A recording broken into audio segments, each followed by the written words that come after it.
የጌታችን የመድኃኒታችን የኢየሱስ ክርስቶስ ተመልሶ መምጣት ለምትጠብቀው ቤተክርስቲያን ደስታና ተስፋ ነው ደግሞ ለሚዘናጉ ከባድ ማስጠንቀቂያ ነው ወይም የክርስቶስ ኢየሱስ ወንጌልን ተቀብሎ ለእግዚአብሔር መንግስት ማደር የሚያመጣው ዋጋ ወይም የሚያስከፍለው ዋጋ ቀላል እንዳልሆነ ተናግሯል አሁን ይሄንንም ለምንድነው ብና በዚህ ዘመን ስደት መከራ ሞት ርዛትና ግርፋት ቢደርስብን አንዱ የመጨረሻው ዘመን ምልክት ወይ ደግሞ ማሳያ ነው ማለት ነው በክርስትና ውስጥ የመጨረሻ ሽልማት ቢኖረው ሽልማቱ ግን ከምድር አይደለም መጨረሻ ላይ ረፍት ቢኖረው በምድር ግን ረፍት እንጀምራለን እንጂ ረፍት አንጨርስም በዚህ ምድር ላይ የምናገለግለው አገልግሎት ሁሉ መቋጫው የመምጣት ወይ ደግሞ እኛ በአሸናፊነት ድል በሚነሳው በዚህ ህይወት ጨርሰን መጨረስ ነው እኛ የጨለማ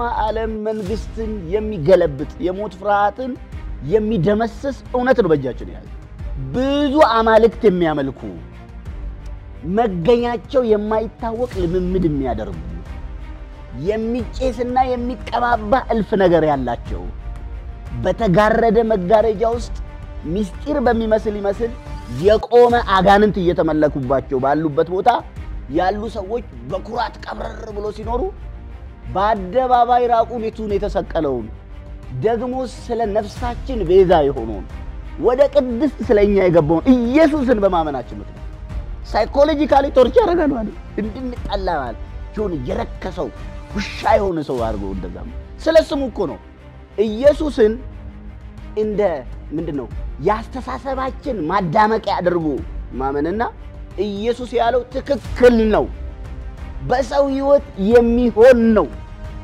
እርግጥ ነው ብሎ ሰሚት ማድረግ የተለያየ ነው ቤተክርስቲያን አሁን ሰሚት ማድረግ አለባት በስመ አብ ወልድ መንፈስ ቅዱስ አሐዱ አምላክ አሜን የተወደዳችሁ በጌታ ምህረት ከኛ ጋራ በማቴዎስ ምዕራፍ 24 ላይ የተጻፈውን የጌታችን የኢየሱስ ክርስቶስና የደቀ መዛሙርቱን ንግግር መሰረት ያደረገውን ውይይት ቀጣይ ክፍል ዛሬም የምንመለከት ይሆናል እንደምታስታውሱ ከዚህ በፊት በነበረን ውይይት በመጀመሪያው ክፍለ ጊዜ ከቁጥር 1 እስከ 2 ያለውን ከቤተ መቅደሱ ጋር የተያያዘውን የደቀ መዛሙርቱን አድናቆትና የጌታችን የኢየሱስ ክርስቶስን ምላሽ ማዕከል አድርገን ተመልክተናል ከዚያም በኋላ በሁለተኛው የውይይት ክፍለ ጊዜ ያየነውና የተመለከትነው ከቁጥር 3 ጀምሮ ጌታ ኢየሱስ ክርስቶስ ስለመቅደሱ መፍረስ ድንጋይ በድንጋይ ላይ እስከማይቀር ድረስ ኢየሩሳሌም ስለመፍረሷ መናገሩን ተከትሎ ይህ መቼ ይሆናል የመምጣትና ያለ መጨረሻ ምልክቱስ ምንድነው በማለት ደቀ መዛሙርቱ ጌታ ኢየሱስ ክርስቶስን ጠይቀውታል ስለዚህ የቤተ መቅደሱ መፍረስ ብቻም ሳይሆን የኢየሩሳሌምን መውደም ብቻም ሳይሆን የመምጣትና የዓለም ፍጻሜ ምልክቱ ምንድነው ጊዜውስ መቼ ነው የሚል ጥያቄ ጠይቀውታል ጌታችን ኢየሱስ ክርስቶስ ምልክቶችን በተመለከተ ሰፋ ያሉ ማስጠንቀቂያ እና ማስገንዘቢያ አዘል ምልክቶችን ሰጥቷቸዋል ስለዚህ ጌታ ኢየሱስ ክርስቶስ መምጫውን እለት በተመለከተ ቀኒቱና ሰዓቲቱ የማትታወቅ መሆኗን አበክሮ ቢናገርም ግን ደግሞ ጊዜውን ጠቋሚ የሆኑ ምልክቶች መኖራቸውን በማንሳት ደቀ መዛሙርቱም ሆኑ ይሄንን እውነት የሚያምኑ ሁሉ ጥንቃቄ እንዲኖራቸው ተጠብቀው እንዲኖሩ ማስገንዘቡን ተመልክተናል ስለዚህ ጌታችን የኢየሱስ ክርስቶስ ማስጠንቀቂያና ማስገንዘቢያ ብሩኩን ተስፋ ለሚጠብቁ ደግሞ ያ የተባረከ ተስፋ ከመምጣቱ በፊት የሚሆነው ነገር ደግሞ አውቋቸው መስመር እንዳይለቁ ከእውነት ጋር በጽድቅ እንዲቆሙ ትክክለኛውን ጌታ ኢየሱስ ክርስቶስን በማወቅ ትክክለኛ ያልሆኑ አታላይ ክርስቶሶችን መለየት እንዲችሉ የሚያስችል ጌታ ዝርዝር ማብራሪያ ሰጥቷል ይሄንን ነው እንግዲህ ስናይ የነበረውና አንድ ሁለት ነጥቦችን ተመልክተናል ከቁጥር 3 ጀምሮ እስከ ቁጥር 8 ባለው ክፍል ከቁጥር 9 ጀምሮ እስከ 14 ያለውን በማንበብ ሳናብራራ ነበር ትናንት ወይም ደግሞ ከዚህ በፊት በነበረው ውይይት ላይ የነበረውን ያቆም ነው። አሁን ከዚህ በመጀመር ቀጣዩን የምንመለከት ይሆናል። ጊዜውን ለመጠቀም ሙሉውን አላነበውም። ያው ይሄንን ውይይት ስንጀምር ምዕራፍ 24ን ሙሉውን እንዳነበብነው ታስታውሳላችሁ። አሁን ግን ከቁጥር 1 ጀምሮ እስከ ቁጥር 14 ያለውን በማንበብ ያላየናቸውን ክፍሎች ደግመን የምናይ ይሆናል። ወንድሞቼ አብረውኛሉ፣ ወንድሜ ሙሉቀንና ወንድም ደረጀ። ስለዚህ ከነሱ ጋራ የሕያው እግዚአብሔር ምክር የሆነውን ከቃሉ የምንቀዳውን እውነት መነሻ በማድረግ እግዚአብሔር ለኛ የሚናገረንን ዛሬም እንሰማለን። የምህረት አምላክ የበጎነት ሁሉ ምንጭ አምላካችን ሁሉ እግዚአብሔር ዛሬም ቢሆን ለከንቱ አይናገርም። የሚሰማውን የሚያስገነዝብ፣ የሚሰማውን የሚያነቃ፣ የሚሰማውን የሚያስጠነቅቅ፣ የሚሰማውን በተስፋና በደስታ የሚሞላ መልእክት እንዳለው እናምናለን። የጌታችን የመድኃኒታችን የኢየሱስ ክርስቶስ ተመልሶ መምጣት ለምትጠብቀው ቤተክርስቲያን ደስታና ተስፋ ነው። ደግሞ ለሚዘናጉ ከባድ ማስጠንቀቂያ ነው። የምድር ድምዳሜ ወይም የዚህ ዓለም ፍጻሜ ከጌታ ከኢየሱስ ተመልሶ መምጣት ጋር መያያዙን ብቻ ነው እንጂ የምናስበው ጌታ በመምጣቱ ለቤተክርስቲያን ላመነው የሚሆነውን ብዙ ትኩረት አናደርግበትም። እሱን ትኩረት እንድናደርግበት ከዚህ እውነት የሚጎትትም ነገር እንዳይገጥመን እንድንጠነቀቅ ነው እንግዲህ ይሄን መካፈል ያስፈልገን። አነበዋለሁ። ኢየሱስም ከመቅደስ ወጥቶ ሄደ። ደቀ መዛሙርቱም የመቅደሱን ግንቦች ሊያሳዩት ቀረቡ። እርሱ ግን መልሶ ይህን ሁሉ ታያላችሁን? እውነት እላችኋለሁ ድንጋይ በድንጋይ ላይ ሳይፈርስ በዚህ አይቀርም አላቸው። እርሱም በደብረ ዘይት ተቀምጦ ሳለ ደቀ መዛሙርቱ ለብቻቸው ወደ እርሱ ቀርበው ንገረን፣ ይህ መቼ ይሆናል? የመምጣትህና የዓለም መጨረሻ ምልክቱስ ምንድነው? አሉት። ኢየሱስም መልሶ እንዲህ አላቸው፣ ማንም እንዳያስታችሁ ተጠንቀቁ። ብዙዎች እኔ ክርስቶስ ነኝ እያሉ በስሜ ይመጣሉና ብዙዎችንም ያስታሉ። የጦርንም ወሬ ትሰሙ ዘንድ አላችሁ። ይህ ሊሆን ግድ ነውና ተጠበቁ፣ አትደንግጡ። ዳሩ ግን መጨረሻው ገና ነው። ሕዝብ በሕዝብ ላይ መንግስትም በመንግስት ላይ ይነሳልና ረሃብም ቸነፈርም የምድርም መናወጥ በልዩ ልዩ ስፍራ ይሆናል። እነዚህ ሁሉ የምጣር መጀመሪያ ናቸው። በዚያን ጊዜ ለመከራ አሳልፈው ይሰጧችኋል፣ ይገድሏችሁማል። ስለ ስሜም በአሕዛብ ሁሉ የተጠላችሁ ትሆናላችሁ። በዚያን ጊዜም ብዙዎች ይሰነካከላሉ፣ እርስ በርሳቸውም አሳልፈው ይሰጣጣሉ፣ እርስ በርሳቸውም ይጣላሉ። ብዙ ሐሰተኞች ነቢያት ይነሳሉ፣ ብዙዎችንም ያስታሉ። ከአመፃም ብዛት የተነሳ የብዙ ሰዎች ፍቅር ትቀዘቅዛለች። እስከ መጨረሻ የሚጸና ግን እርሱ ይድናል። ለአሕዛብም ሁሉ ምስክር እንዲሆን ይህ የመንግስት ወንጌል በዓለም ሁሉ ይሰበካል። በዚያን ጊዜም መጨረሻው ይመጣል። ክብርና ምስጋና ለሕያው አምላካችን ይሁን። እንግዲህ በዚህ ክፍል በመጀመሪያው አንቀጽ ሁለት ምልክቶችን ሰጥቷል።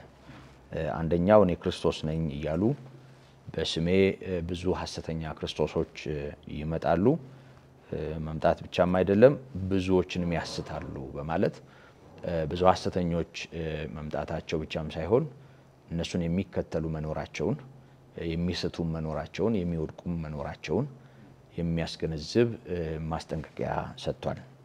ስለዚህ በዚህ ማስጠንቀቂያ ውስጥ ተጠንቀቁ ይላል። እያንዳንዱ አማኝ ትክክለኛውን ጌታ በማወቅና በመረዳት ትክክለኛ ያልሆነውን አታላይ የሆነውን የበግ ለምድ የሚለብሰውን መለየት እንዲችሉ ማስጠንቀቂያ መስጠቱን እናያለን።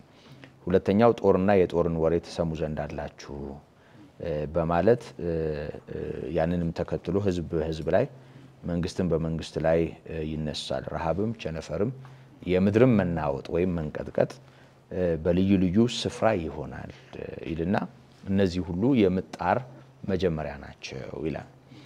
እንግዲህ አስጨናቂ የሆኑ በምድር የሚኖሩትን የሚያውኩ ሰው ሰራሽና የተፈጥሮ አደጋ መገለጫው ወይም ሌላኛው ምልክት መሆኑን ጌታ ተናግሯል። ጦርና የጦር ወሬ ህዝብ በህዝብ ላይ መነሳቱ ይሄ ያው በማህበረሰብ ውስጥ ወይም በሰው ልጅ ማንነት ውስጥ የሚኖረውን ጥፋትና ባዶነት ወይም ደግሞ ለጠላት የተመቸ ማንነት የሚያሳይ ነው። ሌላኛው የምድር መናወጥ ወይም መንቀጥቀጥ ይሆናልም በማለት ተናግሯል። በልዩ ልዩ ስፍራ ይሄን ተከትሎ ቸነፈርም ረሃብም በምድር ላይ መኖሩን ይናገራል። እንግዲህ ጦርነት፣ ረሃብና ቸነፈር የምድር መናወጥ በጣም አስጨናቂ ጉዳይ መሆኑም ይታወቃል። እንግዲህ ከዚህ በፊት በነበረው ውይይታችን እንዳነሳነውና እንደተመለከትነው ይህ ግን የምጣር መጀመሪያ ነው በማለት እንደ ዋዜማ ወይም ደግሞ ትክክለኛው ምጥ ከመምጣቱ በፊት ብዙ ጊዜ በእናቶች ህይወት እንደሚታየው የውሸት ምጥ የሚመስሉ ምልክቶች ይመጣሉ እና ብቅ ብለው የሚሄዱ ማስጠንቀቂያ ሰጥተው እንደ ደውል የሚሄዱ የምጥ መጀመሪያዎች አሉና ይሄንንም ያህለውን መከራና ችግር የምጣር መጀመሪያ ካለው ጌታ ኢየሱስ ክርስቶስ ከመምጣቱ በፊት ከዚህ የባሰ ነገር የሚሆን መሆኑንም ያስተነቅቃል እና ይሄ በትናንትናው ውይይታችን ወይም ከዚህ በፊት በነበረው ውይይታችን የተመለከትነው ነው። ሌላኛውና ዛሬ ከምናያቸው የመጀመሪያው በዚያን ጊዜ ለመከራ አሳልፈው ይሰጧችኋል፣ ይገድሏችሁማል። ስለ ስሜም በአሕዛብ ሁሉ የተጠላችሁ ትሆናላችሁ። በዚያን ጊዜም ብዙዎች ይሰነካከላሉ፣ እርስ በርሳቸውም አሳልፈው ይሰጣጣሉ፣ እርስ በርሳቸውም ይጣላሉ ይላል። ብዙ ሐሰተኞች ነቢያትም ይነሳሉ በማለት በደቀ መዛሙርት ወይም በጌታችን በኢየሱስ ክርስቶስ ተከታዮች ላይ የሚሆነውን ስደት፣ መከራ፣ ጥላቻና ተላልፎ መሰጠት ያነሳል። ደግሞ ያንን ተከትሎ ሐሰተኛ ነቢያት መምጣታቸውንም እንዲሁ ይናገራል። ስለዚህ ከመጨረሻው ዘመን ምልክቶች አንዱ ወንጌል በምድር ላይ መሰበኩ መናኘቱ እንደሆነ ከዚህ በኋላ የምናየው ነው። የሆነ ሆኖ ከወንጌል ጋር የቆመ አቋም ያላቸው እውነተኛ ደቀ መዛሙርት ደግሞ ተላልፈው መሰጠታቸውና በመከራ ውስጥ ማለፋቸው እንግዲህ ጌታ እንደማስጠንቀቂያ ከተናገራቸው ነገሮች አንዱ ነው። ስለዚህ የመጀመሪያው ነጥብ እናነሳለን። ጌታ ኢየሱስ ክርስቶስን ማመን፣ ከእርሱ ጋር መቆጠር አመጻ በሞላበት የዓለም ስርዓት ውስጥ ምን ያህል ጥላቻና ልዩ ልዩ መከራ እንደሚያስከትል ጌታ ተናግሯልና እስቲ ወንጌልና መከራን እንዴት ነው የምናየው? የመጨረሻው ዘመን ምልክት ሆኖ ከመቆጠሩ ጋር ተያይዞ እንግዲህ በጌታችን በኢየሱስ ክርስቶስ ዘመን ማለትም በጌታችን በመድኃኒታችን በኢየሱስ ክርስቶስ እርገት ማግስት ማለት ይቻላል ቤተክርስቲያን በምን አይነት ሰልፍ ውስጥ እንዳለፈች እንግዲህ ከስጢፋኖስ በድንጋይ ተወግሮ መሞት ጀምሮ የነ ያዕቆብን መቀላት፣ የነ ጴጥሮስን መታሰር፣ የነ ጳውሎስን መገረፍ እና ልዩ ልዩ መከራዎችን ወንጌል ይነግረናል። ጌታም በምድር ላይ ያገለግል በነበረበት ጊዜ ያ ከመሆኑ በፊት አስቀድሞ አስጠንቅቋቸዋል። ጊዜው ሲደርስ እንዳትሰናከሉ ይሄንን አስቀድሜ ነግራችኋለሁ፣ እናንተን የሚገድሉ ሁሉ እግዚአብሔርን እንደሚያገለግሉ የሚያስቡበት ጊዜ ይመጣል በማለት ጌታ በክሮ እሱን በመከተላቸው የሚደርስባቸውን ነገር አመልክቷል እና ከዚሁ ጋር በተያያዥነት እንግዲህ ወንጌል ቤተክርስቲያን እንግዲህ ከተወለደችበት ጊዜ አንስቶ ይሰበካል። ያንን ተከትሎ መከራና ስደት ደግሞ ልክ የአንድ ሳንቲም ሁለት ገጽታ በሚባለው አይነት መልኩ ከወንጌል አገልግሎት ጋራ ያልተነጣጠለ የዚህ ዓለም ምላሽ ሆኖ እናየዋለን እና ይሄ በተለየ ሁኔታ ከመጨረሻው ዘመን ጋራ መያያዙ ከዚህም ይብሳል ማለት ነው። እስቲ እንዴት ነው ይሄንን ማስተዋል ያለብን? ወንድማችን ሙሉቀን በዚህ ጉዳይ ያለህ እንድታካፍለን። እግዚአብሔር ስሙ የተባረከ ይሁን። እንግዲህ ያየን ያለነው የማቴዎስ ወንጌል ምዕራፍ 24 አጠቃላይ መልእክት ነው። በዚህ ክፍል ስለ ጌታችን ስለ ኢየሱስ ክርስቶስ መምጣት በሰፊው የተነገረበት ክፍል ነው። ስለ መጨረሻ መቼም ስናስብ በእግዚአብሔር ቃል ውስጥ ጌታችን ኢየሱስ ወደዚህ ዓለም ከመጣበት ጊዜ ጀምሮ የመጨረሻው መጨረሻ እስኪሆን ድረስ በራሱ የመጨረሻ ዘመን ነው። የእግዚአብሔር ቃል እንደዛ ስለሚያስተምረን በዚህ የመጨረሻ ዘመን ውስጥ የሚሆኑ ምልክቶች በአንድም በሌላ መጨረሻን ወደ መጨረሻው መጨረሻ እየገፉ ይሄዳሉ።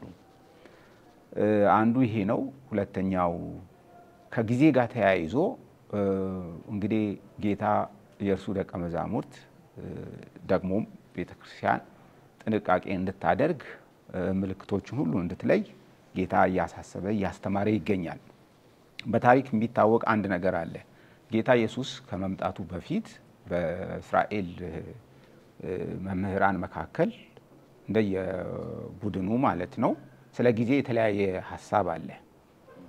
አንደኛው ስለ ጊዜ የሚያስቡት በብሉይ ኪዳን የተጻፉ ብዙ ትንቢቶች አሉ። እነዚህ መቼ ፍጻሜ ያገኛሉ? የመጨረሻስ ነገር ምን ይመስላል? እና መጨረሻን የሚተረጉሙበት መንገድ የተለያየ ነው።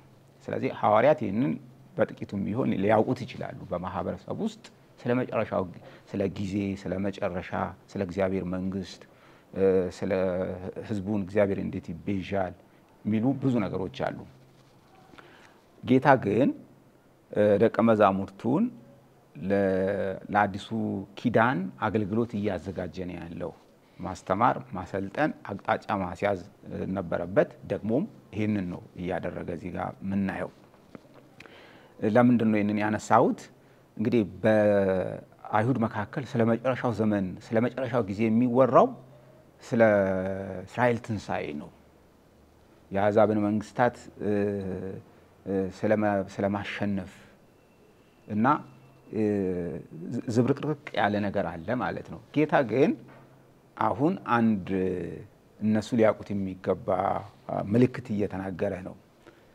እሱን መከተል የሚያመጣውን ውጤት ወይም ደግሞ የሚከተለውን ነገር እንደ ምልክት አድርጎ አቅርበዋል። እዚህ ውስጥ ራሱ በርሱ ማመን አሁን በርሱ ማመን ብቻ ሳይሆን እርሱ ወደ መስቀል እስኪሄድ ድረስ እንደው ይነክሳል ምን ይሆናል እኛ ምን እንሆናለን የሚሉ ብዙ ጥያቄዎች አሉ። በልባቸው ክብር ኃይል ስልጣን እና መሰል ነገር ይመስላል እንግዲህ በአይምሯቸው የሚመላለሰው መቼ መንፈስ ቅዱስ ወርዶ አይምሯቸውን እስኪያጥፍ ትምህርታቸውንም እስኪያቀና ድረስ ብዙ ችግር ነው። ይሄ ችግር ዛሬም በእኛ ይስተዋላል። ስለዚህ ነው የእግዚአብሔርን ቃል የምናጠናው መስመራችንን እምነታችንን አስተሳሰባችንን ለማጥራት ለምን ከዛም ከዚህም ብዙ ነፋስ ስላለ እንድንጠነቀቅ ጌታ ነግሮናል። እና ባለፈውም እንዳነሳ ነው የመጨረሻው ዘመን ብዙ ምልክቶች አሉ። ከተፈጥሮ ጋር ከህዝብ ለህዝብ ግጭት ከጦርነት ከመሰል ነገር ጋር በዚህ ውስጥ ግን በተያያዥነት አንድ ነገር ይሆናል። በዓለም ቢሆንም አንድ ነገር ግን በአማኞች ላይ ይሆናል። ይሄ በጣም ጥሩ ነው ልናስምርበት የሚገባ ብዙ ነገር ይሆናል። በመሬት ጦርነቱ ግጭቱ ወይም ደግሞ የተፈጥሮ አደጋና መሰል ነገሮች ይሆናሉ። አስደናቂው ነገር ይህ ሁሉ የሆነ በመጨረሻው ዘመን ቅድም እንዳለው የመጨረሻው ዘመን ማለት ከክርስቶስ መምጣት እስከ መጨረሻው የመጨረሻው መጨረሻ ሳያቋርጥ የሚሆን ነው። እና አንተ እንዳነሳኸው ጌታ ኢየሱስ ከሞት ተነስቶ ካረገ በኋላ በደቀ መዛሙርቱ ላይ ስደት ነው የታወጀው። እስጢፋኖስ ላይ ያንን አየን። ቀጥሎ ወደ ሐዋርያት ሥራ ምዕራፍ 12 ላይ ስንሄድ ከሐዋርያት መካከል አንዱ በሄሮድስ አማካይነት ሲገደል እናያለን። ወንጌል ሰባኪዎች ናቸው። በተአምራትና በድንቅ ደግሞ በንጹህ ህይወት ክርስቶስን በሚመስል መንገድ እንግዲህ በኢየሩሳሌም ቅዱሳኑ የእግዚአብሔር ቤተሰብ እንቅስቃሴ ያደረጉ ነው። በአንድ ወገን በሰው ዘንድ ታላቅ ሞገስ የነበራቸው የሰውን ትኩረት የሚስቡ ናቸው። በዛ ላይ ደግሞ ፈተናና ተግዳሮት ይከተላቸው ነበር። በተደጋጋሚ በእርግጥ ጌታ አስተምሯል። በዓለም ሳላችሁ መከራ አለባችሁ ብሏል። ሊከተለኝ የሚወድ ቢኖር መስቀሉን ተሸክሞ ይከተለኝ መንገዱ ወይም የክርስቶስ ኢየሱስ ወንጌልን ተቀብሎ ለእግዚአብሔር መንግስት ማደር የሚያመጣው ዋጋ ወይም የሚያስከፍለው ዋጋ ቀላል እንዳልሆነ ተናግሯል። አሁን ይሄንን ለምንድን ነው ብናነው በዚህ ዘመን ስደት መከራ ሞት ርዛትና ግርፋት ቢደርስብን አንዱ የመጨረሻው ዘመን ምልክት ወይ ደግሞ ማሳያ ነው ማለት ነው። ጌታ የዘላለም ሕይወት ዋስትና ሰጥቶናል። በዓለም ሳለን ግን መከራ እንደሚደርስብን አስረግጦ አስተምሮናል። እየጨመረ እንደሚሄድ ያሳያል። እንዴት እየጨመረ እንደሄደ ለምሳሌ እኒ ከአይሁድ ዘንድ ከፍተኛ ስደትና መከራ በሐዋርያት ላይ ደርሷል። ከኢየሩሳሌም ከወጡ በኋላ እንግዲህ የገፉ ሲሄዱ በሮም ግዛት ተሰራይተው ወንጌል በሚሰብኩበት ጊዜ ከአሕዛብም ከአይሁድም ፈተናው ቀጠለ፣ የተጠናከረ ነው የሄደው። የታወቁ በቤተክርስቲያን ታሪክ ውስጥ 7 የስደት የክርስቲያኖች ስደት የሚባል አለ። የታወቀ ማለት ነው። ለምሳሌ እነ ድምጥያኖስና ኔሮን በስልጣን ላይ በነበሩበት ጊዜ ቤተክርስቲያን በዘመኗ አይታ ማታቀው መከራ ነው ያየችው። ለምሳሌ ራእየ ዮሐንስ እንግዲህ በእነዚህ አካባቢ እንደተጻፈ ይታመናል። ምን ያህል መከራ እየከፋ እንደሄደ የሚያሳይ ነገር ነው። እና የክርስቶስ ቤተሰቦችም ጌታ ስላስተማረ ምልክቱን ስለነገራቸው አይ ይሄ ነገር አያዋጣንም እየሆነ ያለው ነገር መልካም አይደለም ብሎ ከእምነታቸው አንድም መለሰላሉ ማለት ነው። መከራ ላይ እየጨመረ ነው የሄደው። እውነተኛ ክርስትና ባለበት በርግጥም ሁሌም ስደት አለ። ስደቱ የተለያየ ሊሆን ይችላል እና ይሄ ከምልክቶቹ አንዱ ነው ብሎናል ጌታ። በመጨረሻም ይሄ ሆኗል፣ ወደፊትም እየሆነ ይሄዳል። አንዳንዴ መጨረሻ ሲባል ይሄንን እንግዲህ ወደፊት ልክ ጌታ እንግዲህ እኛ ሰውነን እንቀጥራለን ሁሉ ጊዜ ወደፊት ይመስለናል። ወደፊት እንላለን። ወደፊት አይደለም ጌታ ያለው። ተጠንቅቃችሁ ኑሩ ነው ያለው። ቀኒቱንና ሰዓቲቱን አታውቁም ነው ያለው። አናውቅም እኛ ግን እነዚህ ሁሉ ምን ያደርጋሉ? ምን ያሳዩናል? አንደኛ የምጥ መጀመሪያ ትላንት ያነሳናቸው የምጥ መጀመሪያዎች ናቸው። በምጥ መጀመሪያ ውስጥም ይሁን በፍጻሜም መከራው እየቀጠለ ይሄዳል። በቤተክርስቲያን ታሪክ ውስጥ ሆኗል። ይሄ እንዴታ ቆጥረንም አንጨርሰውም። ያልሆነ ነገር የለም። የሚደንቀው ግን የክርስቶስ ተከታዮች እየጨመሩ እየዳበሩ እየሰፉ ነው የሄዱት እስከዛሬ እና ይሄ ምልክት እስከ መጨረሻው የሚቀጥል ይመስላል። ምስጋና ለስሙ ይሁን። ከዚሁ ሐሳብ ሳንወጣ ወንድሜ ደሬም እውነተኛ አማኝ ወይም ደግሞ በክርስቶስ ያለ ሰው እንዲህ አይነቱን እንዴት ነው ማስተናገድ ያለበት? ምላሹ ምን መሆን አለበት? አንዳንዴ ያው እንደ ዓለም ክፋት ይሆናል የኛ ምላሽና ክርስቶስን የማያሳይ ይሆናል። አንዳንዶች ደግሞ ያው ማስተንቀቂያ ነው። ይሄ ማስተንቀቂያ እንደመሆኑ መጠን መከራና የተለያዩ አይነት ስደቶችን በመፍራት ያፈገፍጋሉ። ስለዚህ እንደ መጨረሻው ዘመን ምልክትነቱ በመጨረሻው ዘመን ያለ ክርስቲያን እነዚህን ነገሮች ከመጠበቅ ጀምሮ እንዴት ነው ምላሹ መሆን ያለበት የሚለውን ብናሰምርበት መልካም ነው። ምስጋና ለእግዚአብሔር ይሁን። እግዚአብሔር የተባረከ ይሁን። አሁን እየተካፈለን ያለነው አስደናቂውን የጌታ ኢየሱስ ክርስቶስ ትምህርት ነው። በርግጥ የትምህርቶቹም ወደ መጨረሻ አካባቢ ያሉ ሐሳቦች ናቸው አሁን ማቴዎስ እያቀረበልን ያለው። ጌታን መከተል በጣም ደስ የሚያሰኝ ደግሞ የጌታም ትምህርት በብዙ የተለወሱ አባባይ ቃላት የተሞላ ሳይሆን በእርግጥም እውነተኛ የሆነ ነገርን በፊት ለፊታችን እየነገረን እርግጥም ተገቢው መሪያችን እንደሆነ ነው ያሳየን።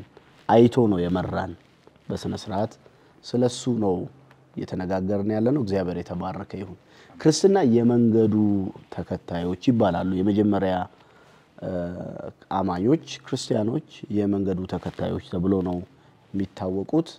በተለይ በጌታ ሕይወትና ትምህርት ላይ ያላቸው ጽናትና ተከታይነት በጣም ወሳኝ ሚና አለው። እና ክርስትና ውጤት ተኮር አይደለም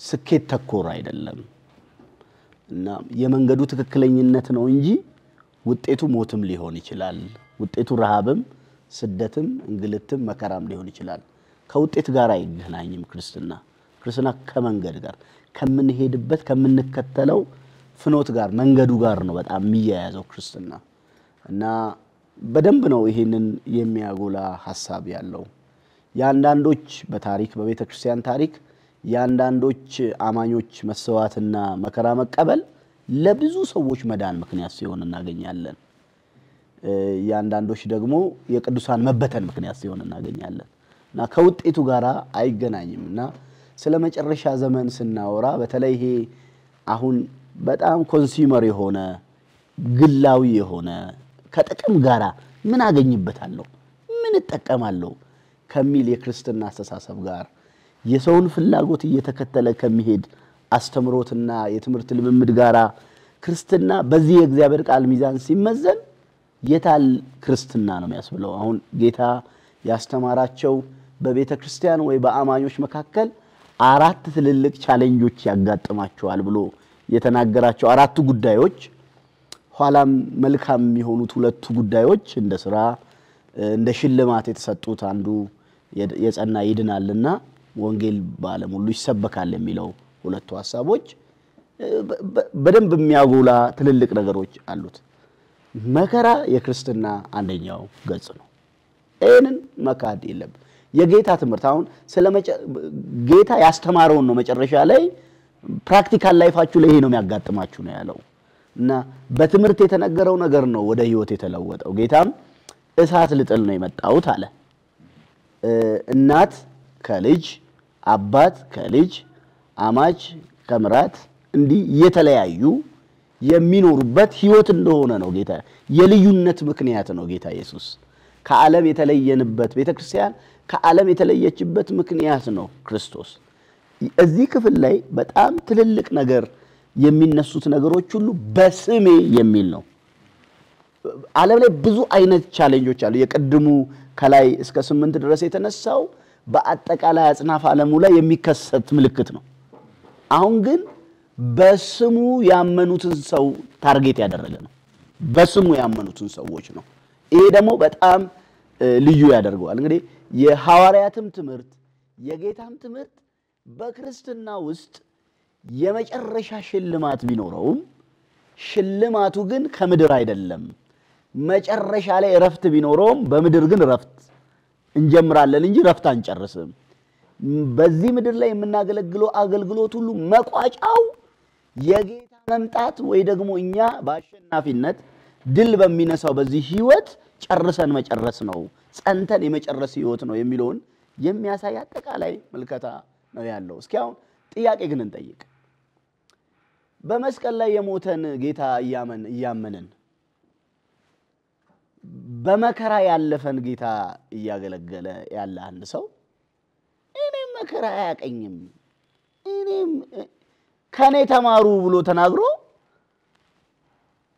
አያቀኝም እኔ አያገኘኝም ይሄ እግዚአብሔር መልካም ነው በኔ ላይ ይሄንን ነገር አዎ መልካም ነው እግዚአብሔር መልካምነቱን በመከራ ውስጥ ሁሉ በማስወጣት ነው የሚያሳየውና መመጻደቅ አያስፈልግም ማለት ነው እንኳን ልዩነት ያለው የዓለምን ታሪክ የሰይጣንን መንግስት የሰውን ህይወት የሚቀይር ወንጌል ይዘን ይቀርና የእግዚአብሔር ቃል ይዘን ይቀርና ተራ ምድራዊ ፕሮፓጋንዳ እንኳን ቢገጥመን ተቃዋሚ ያለው ማለት ነው ተጻራሪ አስተሳሰብ አለው እኛ የጨለማ ዓለም መንግስትን የሚገለብጥ የሞት ፍርሃትን የሚደመስስ እውነት ነው በእጃችን ያዘው እና ይሄንን ህይወት ይዘን እንኖራለን ካልን መድረክ ላይ መከራው መድረክ ድረስ አይመጣም አሁን አብያተ ክርስቲያናት ትልቅ አጥራላቸው የተለያየ ነገር አላቸው በርግጥ ሾልኮ ምን አርጎም ጥቃት ያደርጋል ሰው ክፉ ሰው የማይገባበት የለም እሱ እዛ አይደለም በስራ ቦታ በቤት ውስጥ በባልና በሚስት መካከል በዝምድና መካከል መከራ ይጀምራልና የመከራ ገጽ የሌለበት ክርስትና የለም መጨረሻው ግን ምንድነው ከተባለ የመጨረሻው ሲመጣ ግንድል ነው ሽልማት ነው አክሊል ነው የሚል ነው እስኪ አሁን እዚህ ክፍል ውስጥ የተነሱትን ቁም ነገሮች እናንሳቸው እሱ በጣም ወሳኝ ስለሆነ ማለት ነው ምን አለ? አንደኛ ቁጥር 9 በዚያን ጊዜ ለመከራ አሳልፈው ይሰጣችኋል፣ ይገድሏችኋል፣ ስለ ስሜም በአሕዛብ ሁሉ የተጠላችሁ ትሆናላችሁ ማለት ነው። ይሄን እንደው እንተርጉሙና እናብራራው ከተባለ መጠላት የስነ ልቦና ጫና ይመደረጋል ማለት ነው። ሰው ይጠላናል ማለት እንደ ርካሽ እኮ አይተናል እኮ አንዳንድ የሰራነውን የማይበሉልን ነበሩ። ወንጌል እኮ በማመናችን ኩኩሉ የምትለው ዶሮ ለአንዳንድ ከኛ ቤት ስትገባ ግን የሆነ ነገር የምትለው ይበጥል ዶሮ ላይ በሉ ዳቦ ላይ በሉ ሳይኮሎጂካሊ ቶርች እኮ ለማድረግ እኮ ነው። ዓለም በክርስቶስ በመሆናችን ያቀረብነው መልካም ነገር እንኳን እርኩስ ሆኖ ሳይኮሎጂካሊ ቶርች ይደረጋል። እዚህ እኛ ሀገር ውስጥ ብዙ ሰው በክርስትናው ምክንያት ትራውማታይዝድ ተደርጓል ማለት በጣም ከፍተኛ የስነ ልቦና ጫና ይደረግበታል። በኢየሱስ ምክንያት እኮ ነው ብዙ አማልክት የሚያመልኩ መገኛቸው የማይታወቅ ልምምድ የሚያደርጉ የሚጨስና የሚቀባባ እልፍ ነገር ያላቸው በተጋረደ መጋረጃ ውስጥ ሚስጢር በሚመስል የቆመ አጋንንት እየተመለኩባቸው ባሉበት ቦታ ያሉ ሰዎች በኩራት ቀብረር ብሎ ሲኖሩ በአደባባይ ራቁቱን የተሰቀለውን ደግሞ ስለ ነፍሳችን ቤዛ የሆነውን ወደ ቅድስት ስለኛ የገባውን ኢየሱስን በማመናችን ምክንያት ሳይኮሎጂካሊ ቶርች ያደርጋሉ አይደል? እንድንጠላ ማለት ይሁን የረከሰው ውሻ የሆነ ሰው አድርጎ እንደዛም ስለስሙ እኮ ነው። መጥፎ ሰው ስለሆነን ከሆነ እርግጥ ነው የእግዚአብሔር ቤተሰቦች ይሄን መልእክት የምትሰሙ በክርስቶስ ሆናችሁ እንዲህ አይነት ሳይኮሎጂካል ጫና እየደረሰባችሁ ያለ ሰው ካለ ከስነ ምግባር ጉድለት እግዚአብሔርን ከማያሳይ ማንነት የተነሳ ከሆነ ርምትን ውሰድ። ስለስሙ ነው ግን አለ ብዙ ጊዜ ስለስሙ ኢየሱስን በማመናችን አባቶችና እናቶቻችን ከሄዱበት መንገድ ወደ እግዚአብሔር መንገድ ፊታችንን ዘወር በማድረጋችን አቋማችን ከዘላለም ሕይወት ጋር ከዘላለም ክብር ካለው ኑሮ ጋር በመኖሩ ብቻ ሰው ሳይኮሎጂካሊ ቶርች ይደረጋል። ጌታ ነው ያለው እኮ ቶርች ይሄ ትምህርት አያስፈልገውም። በነገራችን ሚሊየን ሰው ማቅረብ ይቻላል መረጃ እንደው ይሄ የቴሌቪዥን ቻናል እድል ሰጥቶ እንደው የስነ ልቦና ጫና ክርስቶስን በማመን ምን ደረሰብህ ቢባል እናቴ ፊቷን አዞረችብኝ፣ አባቴ እንትን አለኝ፣ ስራ ቦታ ገላመጡኝ፣ የሆነ ነገር አደረጉኝ፣ ከማህበራዊ ኑሮ አገለሉኝ፣ ከዕቁብ አስወጡኝ፣ ከእድር አባረሩኝ፣ የመቀበሪያ ስፍራ አሳጡኝ። እንዲህ ብዙ ነገር ማንሳት ሌላ ልዩነት ኖሮን አይደለም። ውሻ የሞተ ውሻ በልተንም አይደለም፣ ነፍሰ ገዳይ ሆኖም አይደለም። ሰው የወጣ የስነ ምግባር ችግርም ስላለበታል። ኧረ በስነ ምግባሩማ ወርቅ ነው ግን ይባላል። ግን ተብሎ የሚጠቀሰው ኢየሱስ ስነ ልቦናዊ ጫና ነው ማለት ይሄ በጣም ቀላል አይደለም ማለት ስለስሙ ሰዎች የስነ ልቦናዊ ጫና ይደረጋል።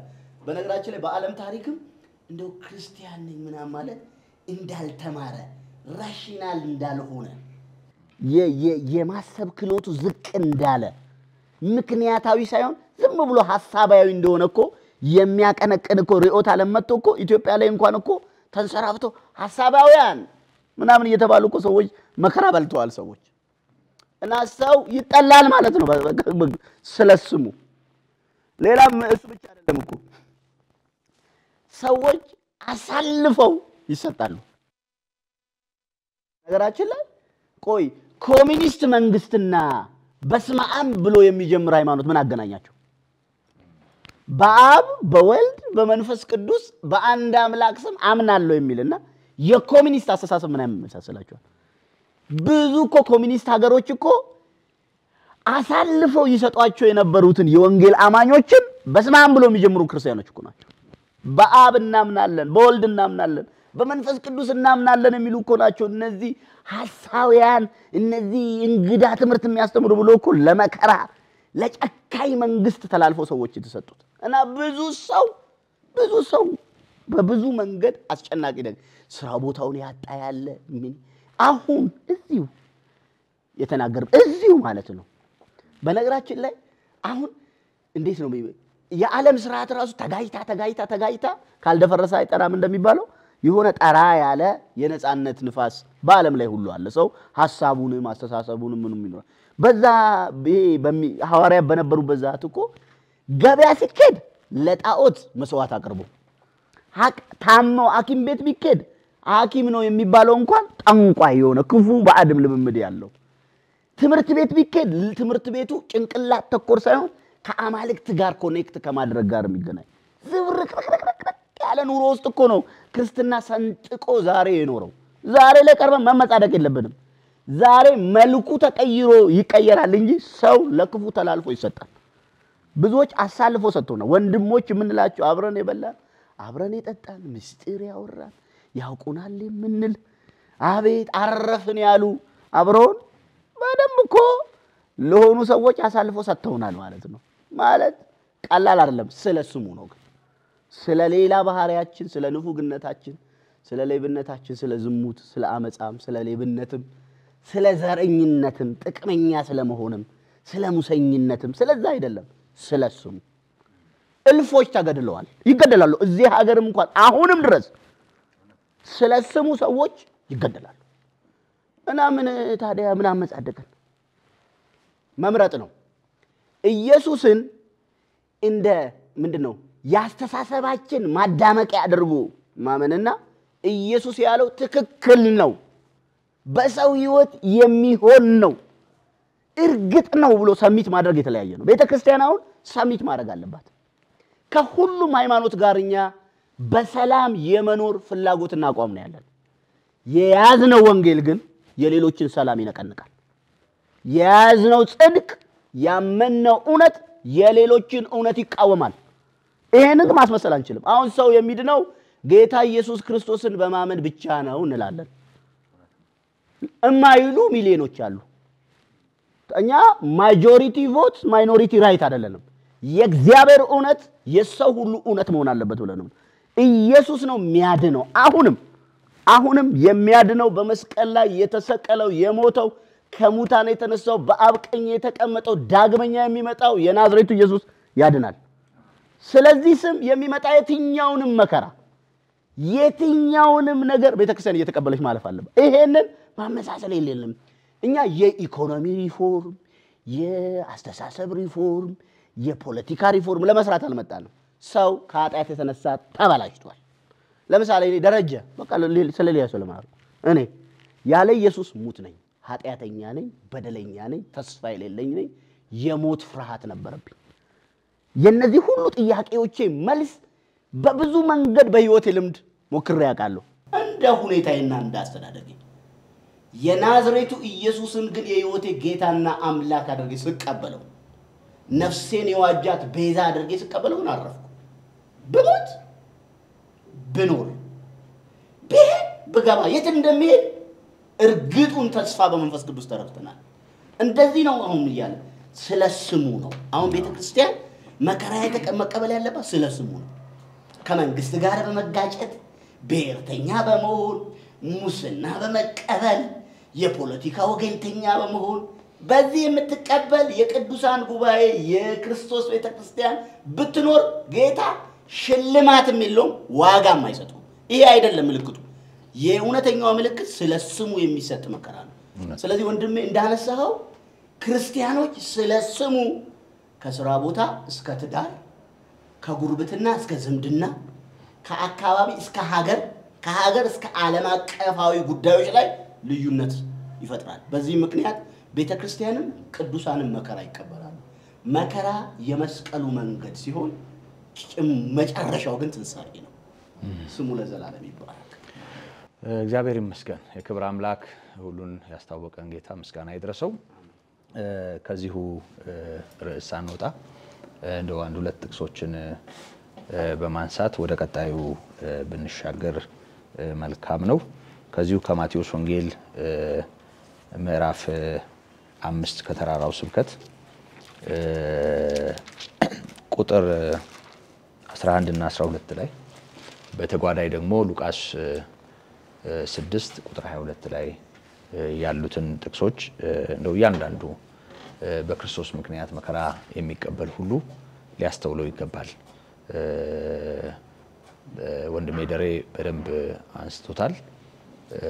ሳህን እስከ መለየት ጭልፋ እስከ መለየት በየቤቱ በየጓዳው በሚደርስባቸው ነገር የሚያለቅሱ በእድሜ ልጆች የሆኑ ግን ክርስቶስን በማመን እና ለክርስቶስ ሕይወታቸውን በመስጠታቸው ምክንያት ከቤተሰብ ከአያት ከቅድመ አያቶቻቸው በሚደርስባቸው ጫና ምክንያት የሚያነቡ ብዙ ወገኖች አሉ እና መከራ መድረሱ እንደ ወንጌል እውነት ልክ ነው ብሎ የሚቀበል የትኛውም አማኝ ደግሞ እንዲህ አይነቱን ነገር በምስጋና ደግሞ አዎንታዊ በሆነ ምላሽ ሊጋፈጠው እንደሚገባ መገንዘብ አለብን። ይሄንን ነው ማስታወስ የተፈለገው። እንደዚህ ይላል ቁጥር 11 ላይ ሲነቅፏችሁና ሲያሳድዷችሁ በእኔም ምክንያት ክፉን ሁሉ በውሸት ሲናገሩባችሁ ብፁዓን ናችሁ፣ ዋጋችሁ በሰማያት ታላቅ ነውና ደስ ይበላችሁ ሐሴትም አድርጉ፣ ከናንተ በፊት የነበሩትን ነቢያት እንዲሁ አሳደዋቸዋልና ይላል። ስለዚህ አማኝ እንዲህ አይነት ነገር ሲያጋጥመው በደስታ ሐሴት ሊያደርግ እንደሚገባው እንደውም ሉቃስ 6:22 ላይ ደስም ይበላችሁ በደስታም ዝለሉ ነው የሚለው እና አንዳች ነገር በህይወቱ እንደተጨመረለት ሰው በክርስቶስ ምክንያት የሚመጣበትን መከራ በደስታ በሐሴት ሊቀበለው እንደሚገባ ያስተማረው ራሱ ጌታ ኢየሱስ ነው። ሉቃስ ይመዝገበው እንጂ ማቴዎስ ይመዝገበው እንጂ የተናጋሪው ራሱ ጌታ ነው። መከራ ይመጣባችኋል ያለው ጌታ ደግሞ እንዴት ምላሽ መስጠት እንዳለባቸው ይናገራል። ከዚሁ ጋር በተያያዥነት ከዚሁ ምዕራፍ ሳንወጣ ቁጥር 43 ላይ እንደዚህ ተብሎ ተጽፏል። ባልንጀራን ውደድ ጠላትህንም ጥላ እንደተባለ ሰምታችኋል። እኔ ግን እላችኋለሁ በሰማያት ላለ አባታችሁ ልጆች ትሆኑ ዘንድ ጠላቶቻችሁን ውደዱ፣ የሚረግሟችሁንም መርቁ፣ ለሚጠሏችሁ መልካም አድርጉ፣ ስለሚያሳድዷችሁም ጸልዩ። እርሱ በክፎችና በበጎዎች ላይ ፀሐይን ያወጣልና በጻድቃንና በኃጢአተኞችም ላይ ዝናቡን ያዘንባልና። የሚወዷችሁን ብትወዱ ምን ዋጋ አላችሁ? ቀራጮችስ ያንኑ ያደርጉ የለምን? ወንድሞቻችሁን ብቻ እጅ ብትነሱ ምን ብልጫ ታደርጋላችሁ? አሕዛብ ያንኑ ያደርጉ የለምን? እንግዲህ የሰማዩ አባታችሁ ፍጹም እንደሆነ እናንተ ፍጹማን ሁኑ ይላል። ክብር ለስሙ ይሁን። እንግዲህ ይሄ መቼም ወንጌል በተሰበከበት ጊዜ ሁሉ የምንሰማው እውነት ነው። ስለ ስሙ መከራ መቀበል እንደው ክፉ ስለሆነ ብቻ የሚደርስብን ሳይሆን ከጌታም እንደተሰጠንም ጭምር ቅዱስ ጳውሎስ ይናገራል። ይህ ስለ ስሙ ተሰጥቷችኋል ነው ያለው። ስለዚህ እግዚአብሔር ይመስገን ብሎ መቀበል እና በሐሴት መሞላት በጥላቻ አለመመረዝና ስለ ክፉዎች መጸለይ እና በጎ ምላሽ መስጠት ከመከራ ከሚደርስበት ካመነ ወገን የሚጠበቅ መሆኑን ማስገንዘብ ያስፈልጋል። እንግዲህ ወንድሜ ሙሌ እንዳሰመረበት የመጨረሻው ዘመን ሲባል ሁሉ ጊዜ ያው የመጨረሻዋ መጨረሻ ናት አይምሯችን ላይ የምትመጣው። በቃ ሰማይ የሚቀደድበትን ጌታ በመላእክት ታጀብ በክብር የሚመጣበትን የመጨረሻውን ዳኝነትና ፍርድ የሚሰጥበትን በእኛ ዘመን ወይም በእኛ የጊዜ አቆጣጠር በ24 ሰዓት ውስጥ ቅጽበታዊ ሆኖ የሚገለጠውን አንድ ዕለት ወይም አንድ ቀን ነው ሰው ሁሉ የሚያስበው። ግን ያው የሐዲሱ ኪዳን ዘመን እግዚአብሔር ለወደቀው የሰው ልጅ ምህረት ያደረገበት ዘመን እንደመሆኑ መጠን የዘመኑ መጨረሻ ተብሎ የተገለጠው ይሄ ዘመን መሆኑን ወንድሜ አስታውሷል። እሱን ነው ደግሜ ማስመር የምወደው። የዘመኑ ፍጻሜ በደረሰ ጊዜ ከሴት የተወለደውን ከሕግም በታች የተወለደውን ልጁን ላከ እንዳለ ይሄ የዘመን ፍጻሜ ነው። ምክንያቱም እግዚአብሔር ለሰው ሁሉ መዳን አንድ ልጁን የሰጠበት ኪዳን የገባበት በደም በልጁ ደም ለሰው ሁሉ ምህረት ያደረገበት የመጨረሻ ዘመን ነው። ከዚህ በኋላ እግዚአብሔር ቁጣና ፍርድ ነው ምድሪቱን የሚያገኛትና ሰው በዚህ የጸጋ ዘመን ከእግዚአብሔር ጋር መስማማቱን እና ከእግዚአብሔር ጋር መታረቅ መቻሉን እንደ ቀላል ነገር ሊቆጥረው አይገባም። ምክንያቱም አንዴ ነው በምድር ላይ የሚኖረው፣ ደግመን አንመጣም፣ አናርመውም፣ ይግባኝ አንጠይቅበትም። ካለፈ ያልፋል ይሄ እድል። ከዚህ በፊት አልነበርንም፣ ከዚህም በኋላ አንኖርም። በዚህ ምድር ላይ እንዲህ ባለ ሁኔታ የምንኖረው በእኛ ዘመን በቃ አሁን ነው። ትላንት ያልነበርን ነገም ላንኖር እንችላለን ስለዚህ እግዚአብሔር በሰጠን ጊዜና እድል በእውነት መንቃት አለብን ደግሞም ጴጥሮስ የነገረን ነገር አለ ጌታ ስለ ተስፋ ቃሉ አይዘገይም ወዶ ስለናንተ ይታገሳል እንጂ ስለዚህ ማንንም ሰው እንዳይጠፋ የሚታገስ ጌታ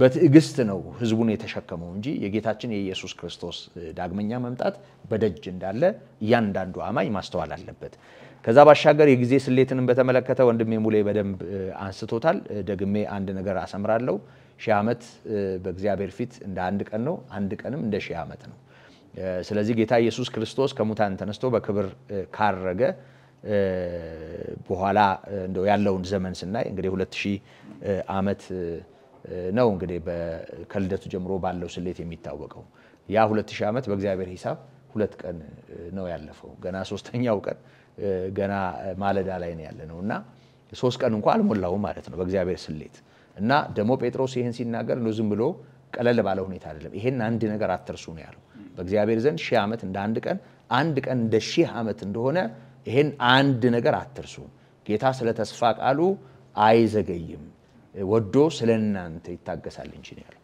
ስለዚህ እግዚአብሔር ትዕግስት መዳናችሁ እንደሆነ ቁጠሩ ተብሎ እንደተጻፈ ያለነው በመጨረሻው ዘመን ነው ያንዳንዱ አማኝ ጳውሎስ እንዳለው ከሞተ በኋላ ካለፈ በኋላ ከሆነ ዓመት በኋላ ጌታ ይመጣል ብሎ አይደለም ማሰብ ያለበት እርሱ ባለበት ዘመን ጌታ እንደሚመጣ ቆጥሮ ነው መኖር ያለበት ጳውሎስ እንደዛ ነው ያለው እኛ በህይወት ያለን የሞቱትን አንቀድምም ሲል ያኔ እንኳን የዛሬ 2000 ዓመት ገደማ የነበረው ቅዱስ ጳውሎስ ጌታ ኢየሱስ ሲመጣ ቆመው ከሚጠብቁት መሃል ሕያዋን አማኞች ቆመው እንዲጠብቁ አድርጎ ነው እየተናገረ ያለው እኛ በህይወት ያለን ነው ያለው ስለዚህ ክርስቲያን ሁሉ ጊዜም ቢሆን እኔ ባለሁበት ጊዜ እኔ በህይወት ሆኜ አሁን ዛሬ ጌታ ኢየሱስ ሊመጣ ይችላል ብሎ ማመን አለበት እንደዛ ሲሆን ነው ተጠብቀን ተጠንቅቀን እንደ እግዚአብሔር ቃል አስበን የምንኖረው አለበለዚያ ግን ይሄንን የዳግም ምጽአት ትምህርት አድርገን እንደው አንዳንዴ ኮሽ ሲል በአለም ላይ የፖለቲካው ነገር ሲያሳስብ የምድር መንቀጥቀጥ በተለይ ደግሞ አሁን ባለንበት ዘመን ይሄው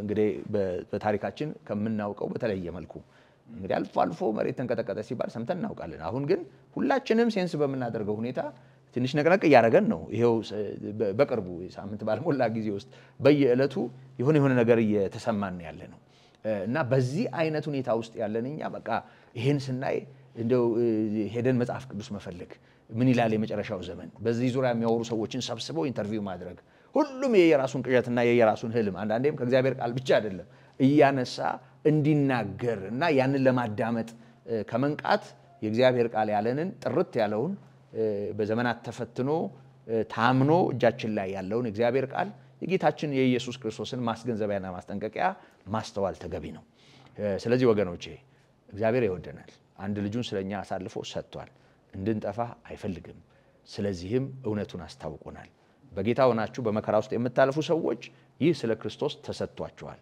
አትነጫነጩ አታጉረምርሙ እግዚአብሔር እንዳላያችሁ አታስቡ የቤተሰብ ፊት መጨማደድ ሌላውም ነገር በእግዚአብሔር ቃል የተጻፈ ነው ቀድሞ ወንድሜ በደንብ አንስቶታል ስለዚህ ይሄ የሚጠበቅ እንጂ ክስተት አይደለም ስለዚህ በዚህ እግዚአብሔርን አመስግኑት ወግ ደርሶኝ እኔም ከጌታ ጋር ተቆጥሬ የአባቶቼ እድል ደርሶኝ አባቶች እንደተጠሉ የቀደሙት መከራ እንደደረሰባቸው እኔም ለዚህ በቅቼ ነው ማለት ያለብን እግዚአብሔር ነው ማክበር ያለብን የጌታ ጸጋ ይብዛላችሁ መልካም ቀጣዩ እንግዲህ ይሄ ሐሰተኛ ክርስቶሶችና ሐሰተኛ ነቢያት ጉዳይ በተደጋጋሚ ነው በዚህ ምዕራፍ ሲጠቀስ የምናየው ከዚህም በኋላ እንደገና ጌታ ኢየሱስ ያነሳዋል ይሄን ጉዳይ አሳቾች የመብዛታቸው ጉዳይ እንደ ትንሽ የማይታይ እንደሆነና ከመጨረሻው ዘመን ምልክቶች መሃል በተደጋጋሚ ተጠቅሶ የምናየው እውነት መሆኑን ደግሞ ልናስተውል ይገባል ቁጥር 11 ብዙ ነው የሚለው አንድና ሁለት አይደለም የሚለው ብዙ ሐሰተኞች ነቢያትም ይነሳሉ መነሳት ብቻ አይደለም አሳዛኙ ነገር ብዙዎችንም ያስታሉ ከአመጻም ብዛት የተነሳ የብዙ ሰዎች ፍቅር ትቀዘቅዛለች እስከ መጨረሻ የሚጸና ግን እርሱ ይድናል ይላል እንግዲህ በዚህ ክፍል የምናስተውለው አሁንም የሐሰተኛ ነቢያት መምጣት ነውና ሐሰተኛ ነቢያት ባሉበት ሐሰተኛ ትምህርት አለ ሁሉ ጊዜ ምክንያቱም ያው በእግዚአብሔር ስም እግዚአብሔር አለኝ ብሎ የሚዋሽ ተልክ ያለው ብሎ የሚቀባጥር እግዚአብሔር ያልተናገረውን ከልቡ አፍልቆ በመሰረቱ ያው ሐሰተኛ ነቢያት ለምን ሐሰተኛ ይሆናሉ የሚል ጥያቄ ብናነሳ ከብሉይ ኪዳን አንዳንድ ምሳሌዎችን መውሰድ እንችላለን እና ሰዎች በተለያየ ምክንያት ስተው ሊያስተቱ ይችላሉና በተለያየ ምክንያት ስለዚህ ይሄንን አንስተን እንወያያለን ይሄንን ማስጠንቀቂያ እንዴት ነው የምናየው አሁን ካለንበት ዘመንም እንዳጠቃላይ እንደመጨረሻው ዘመን ምልክት የሐሰተኛ ነቢያት ጉዳይ እንዴት ነው መታየት ያለበት አሁንም ወደዚህ ውይይት ነው የምንገባው ወንድሜ ደረጀ ይሄንን በተመለከተ በልብ ያለውን እንደ እግዚአብሔር ቃል የሆነውን ምክር አካፍለን ምስጋና ለእግዚአብሔር ይሁን አሁንም እየተነጋገርን ያለነው ጌታ የሰጣቸውን የመጨረሻ ዘመን ምልክቶች ምን ማለት ነው ምልክቱ ከተፈጸመ ዘመኑ መጨረሻ ነው ማለት ነው አሁን የመጨረሻ መምጣት ነው እንጂ ምልክቶቹ እየተፈጸሙ ካየን ወሬ መጨረሻው ነው ማለት ነው በክርስቲና ትምህርት እሱ ነው ቀድምም እየጎላ የነበረው ጌታ ከሙታን ከተነሳ ወደ አብ ካረገ በኋላ ያለው ዘመን ለየቤተክርስቲያን የመጨረሻ ዘመን ነው እና ልክ አትሌት ሮጦ ብዙ ዙር ሊሮጥ ይችላል እንደ የሩጫው ፍጥነት አይነት የመጨረሻው ሪባን የመቁረጥ ጉዳይ ሜዳሊያ ውስጥ የምታስገባ እና ማታስገባ ጉዳይ ነች እና ያቺ የሩጫው ሲጠናቀቅ ሃይላይት ሲደረግ ያቺ ነገር አትቀርም ማን ቀድሞ ገባ የሚለውና እዚህ ላይን ውስጥ ያለን ሰዎች ስላገባባችን ነው ማሰብ ያለብን እንጂ መጨረሻው መሆኑ አይቀርም ኦሬዲ ስለተጀመረ የጀመረው ይመጣል ተመልሶ ሊወስደን ማለት ነው እግዚአብሔር የተባረከ ይሁን እዚህ ጋር አንድ ግን ፒላ ነው ቢነሳ ጥሩ ነው ጤነኛ ትምህርት ጤነኛው የህይወት ውጤት ያመጣልና ትምህርታችን ህይወታችንን ነው የሚያሳየው ህይወታችን ደግሞ ትምህርታችን ምን እንደሚመስል ነው የሚያሳየው እና የጤነኛ ትምህርት ጤነኛ ህይወት ያመጣልና ጤነኛ ህይወት በክርስቲና ውስጥ አሁንም ስፍራ ሊሰጥበት ከሚገባቸው መሰረታዊ ጉዳዮች መካከል ጤነኛ የቅዱሳት መጻሕፍት ትምህርት ያለው ሰው ለጤነኛ ህይወት ራሱን ደቀ መዝሙር ያደረገ ሰው ነው ማለት ነው እና የመጨረሻው ዘመን ምልክት ነው የሐሰተኛ ነቢያት ስንል ዝም ብሎ ነገር አለ ማለት ነው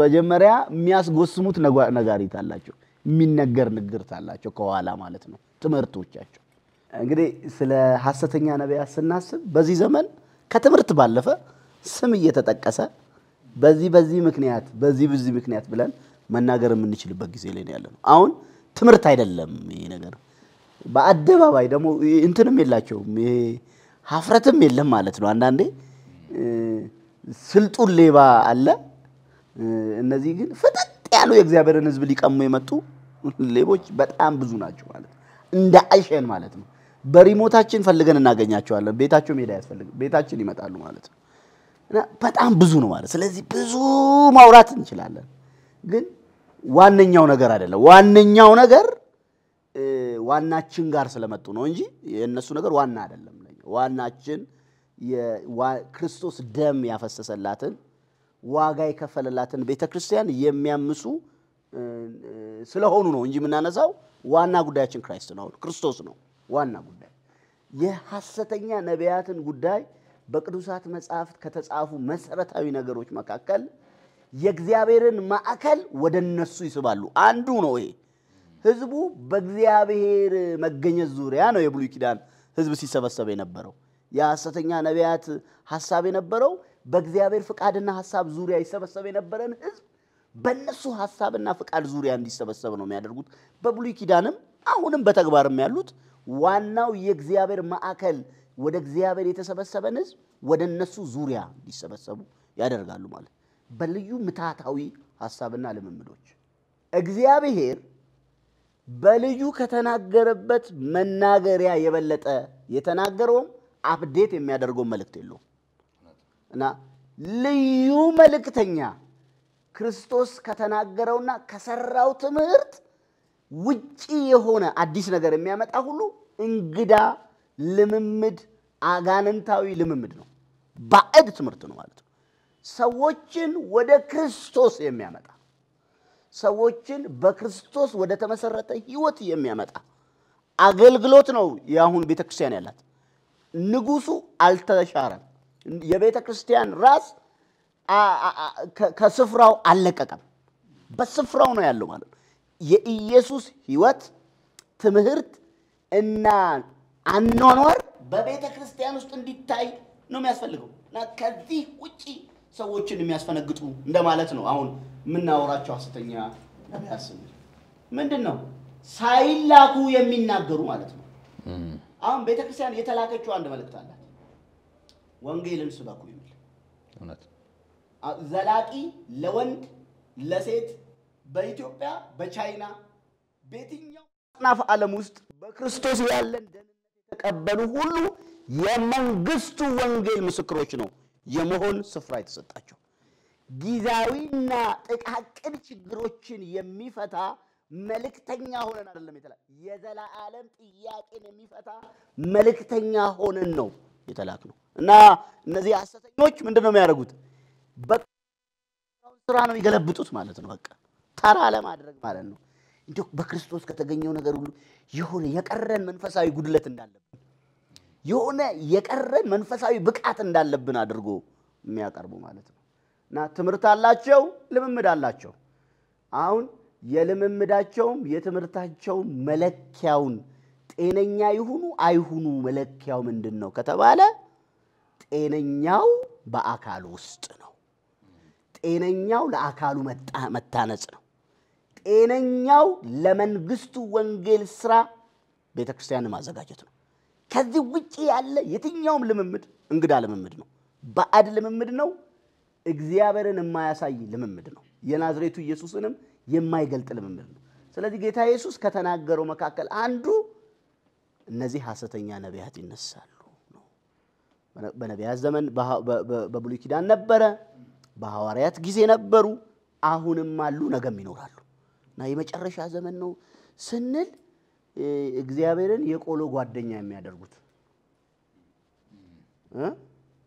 እግዚአብሔር በመጨረሻ የተናገረውን ህዝብ የሚያደናግሩ ማለት ነው ሌላ ነገር አለ እንዴ ምናምን ይያለ ሰው ይሆነ ነገር ይቀረኛል እኔ አሁን የዘላለም ህይወት ለማግኘት ለመዳን ይሆነ ነገር ይቀረኛል እነሳር የሚያስጌጡ ማላታየን የሚያስበሉ እንደበጋ ጓሩ የሚሉ ቡክ ተሸክመ ተንከራተት የሚሉ የሆነ ቁሳቁስ ተሸክመ ዙር የሚሉ ጫው የሚጨረጭሩ እነሱ ተራ ናቸው ማለት ነው እነሱ እንደውም ብር ነው የሚወስዱት ከዛ የበለጠ የሰውን ህይወት የሚያደቁ ከክርስቶስ ህይወት የክርስቶስን ስፍራ ሊተኩ የሚሞክሩ ማለት ነው አሉ እና በቤተ ክርስቲያን ውስጥ የመጨረሻ ዘመን ነው ስንል አይናችንን ከኢየሱስ ላይ መንቀል የለብንም የመጨረሻ ዘመን ኢየሱስ ኢየሱስ ኢየሱስ ኢየሱስ የሚያስብል ህይወት መንፈሱን ቢመጣ ስለ ኢየሱስ ነው ጸጋውን ቢመጣ የኢየሱስን ቤተክርስቲያን ለማነጽ ነው የሚመጣው ከዚህ ውጪ አፈንግጦ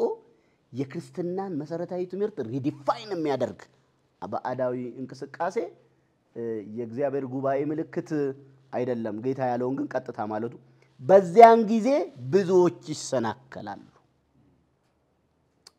እርስ በርሳቸው አሳልፈው ይሰጣጣሉ እርስ በርሳቸው ይጠላላሉ ብዙ ሐሰተኞች ነቢያትም ይነሳሉ ብዙዎችንም ያስታሉ እና ከመንገዱ ከእግዚአብሔር መንገድ ከኢየሱስ የሚያስወጡ ሁሉ ተናገረኝ ይበል ተገለጠልኝ ይበል ታየኝ ይበል ሐሰተኛ ነው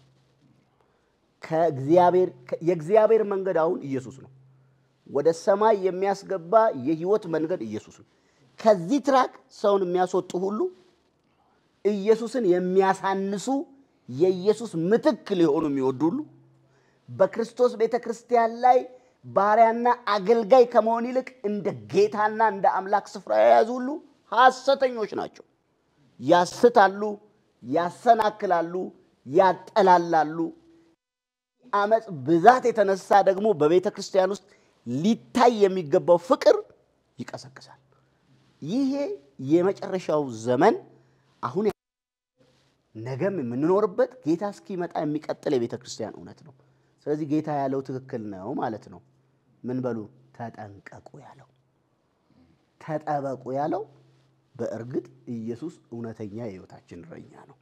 ምስጋና ለስሙ ይሁን።